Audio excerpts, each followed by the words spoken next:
Yung amigo ko dito, palagi lang tinatawanan yung ano niya, yung kabady niya.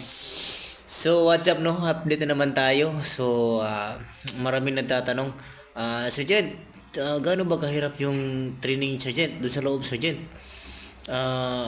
Saka may nagtatanong din na, Sergeant, ilan bang repetition yung mga pinagagawa ng mga tactical officers ninyo Sergeant na doon sa loob ng training?